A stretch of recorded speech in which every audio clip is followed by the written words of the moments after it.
Capital expenditure यानी कि ये वो एक्सपेंडिचर होता है जो गवर्नमेंट करती है लॉन्गर पीरियड ऑफ टाइम के लिए। यानी कि इसका मतलब ये कैपिटल एक्सपेंडिचर इसलिए किया जाता है ताकि कोई एसेट या तो क्रिएट किया जाए या लाइबिलिटी को कम किया जाए। यानी कि capital expenditure are those expenditure which lead to creation of an asset और रिडक्शन ऑफ ए लाइबिलिटी। जैसे एग्जांपल के तौर पे समझते हैं आसान भाषा में,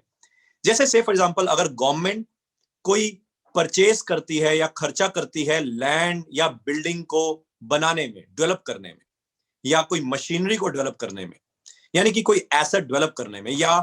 किसी कंपनी की इन्वेस्टमेंट बढ़ाती है, यानी कि इन्वेस्टमेंट करती है किसी कंपनी के शेयर्स में, या किसी समझो सेंट्रल गवर्नमेंट ने किसी स्टेट गवर्नमेंट को या गवर्नमेंट कंपनीज को लोन दिया, तो ये सारे जो एग्जांपल्स हैं, ये सारे एग्जांपल्स एक तरह से कैपिटल एक्सपेंडिचर के हैं। इनफैक्ट इवन अगर गवर्नमेंट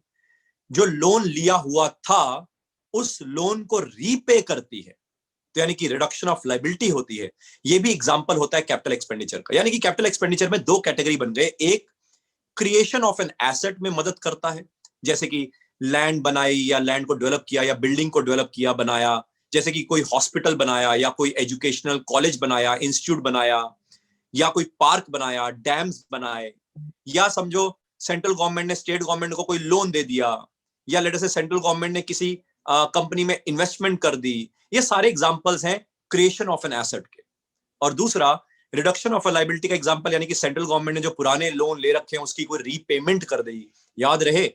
इंटरेस्ट ऑन लोन की पेमेंट की बात नहीं कर रहा, क्योंकि इंटरेस्ट ऑन लोन की पेमेंट ये ऑलरेडी रेवेन्यू एक्सपेंडिचर में हम डिस्कस कर चुके हैं। एंड अगर आपने रेवेन्यू एक्सपेंडिचर वाली वीडियो नहीं देखी तो आपको देखनी चाहिए, ताकि आपको पता होना चाहिए कि रेवेन्यू एक्सपेंडिचर और कैपिटल एक्सपेंडिचर में क्या फर्क है। जब आपको